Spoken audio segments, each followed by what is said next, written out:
You know, it's really easy for us to talk about concepts of gospel change. And then immediately we kind of get up and say, great, I understand it. Now, give me a 3-step formula to actually how to make it happen. Oh, you know, that's not how gospel change works. And that's not what this is all about. Today, rather than giving you 3 steps for success, what I want us to do together is look at the example of someone who experienced authentic gospel change.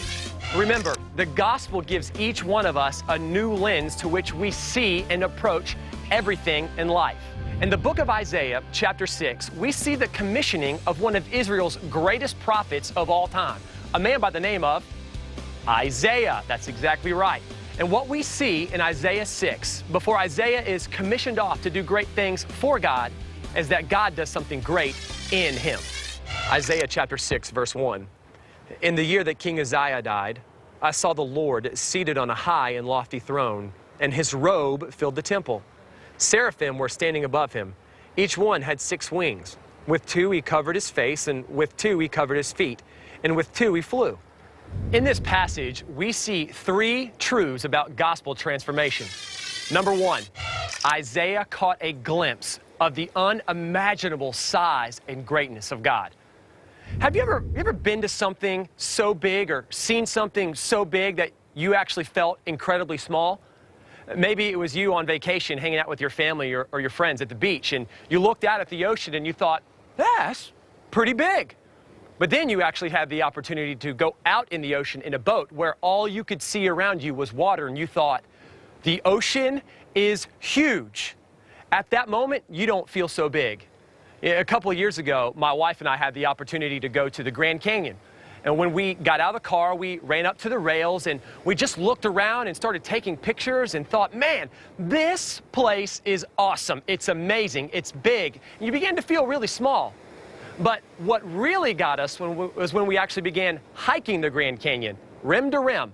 The deeper we got into the canyon, the smaller we began to feel.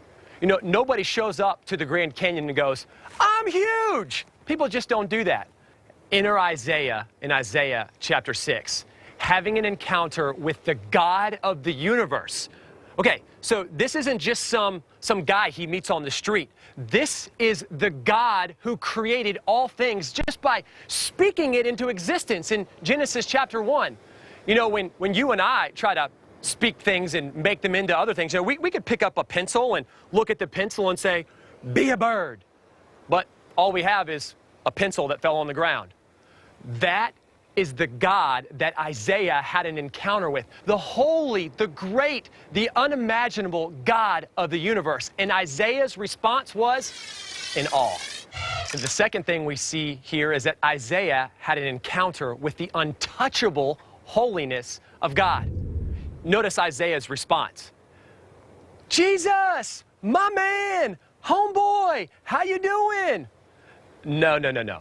When Isaiah has an encounter with the God of the universe, the holiness of God, his only response is, woe is me. I am ruined. I'm a sinner. At that point, none of the good things that Isaiah had done would suffice in the presence of the holiness of God. You know, God is a God of such infinite perfection that even the slightest amount of sin in his presence, it must be annihilated.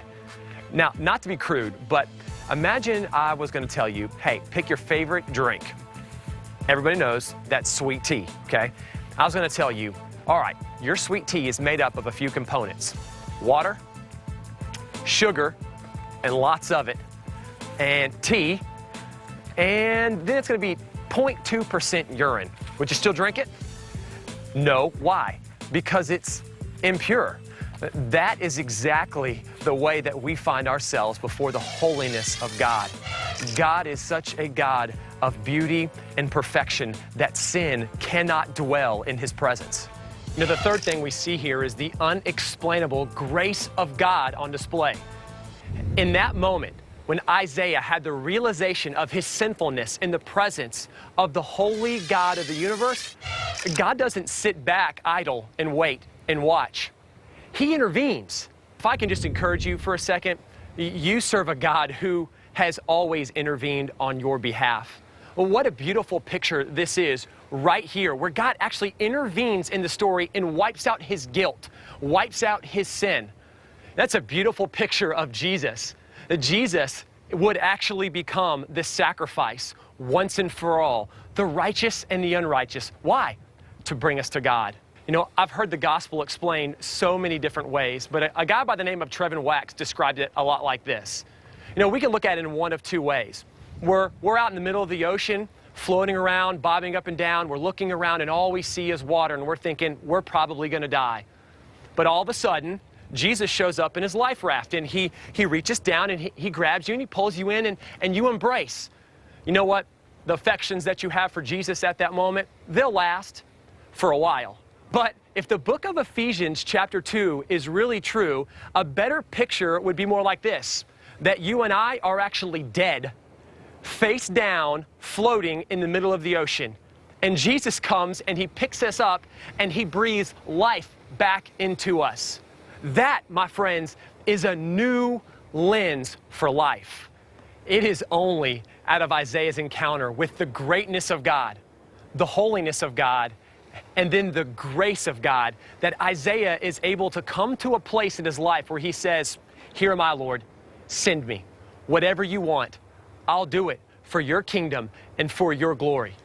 You know, if we start with the "Here am I, send me, I'll go and do," we simply have religion.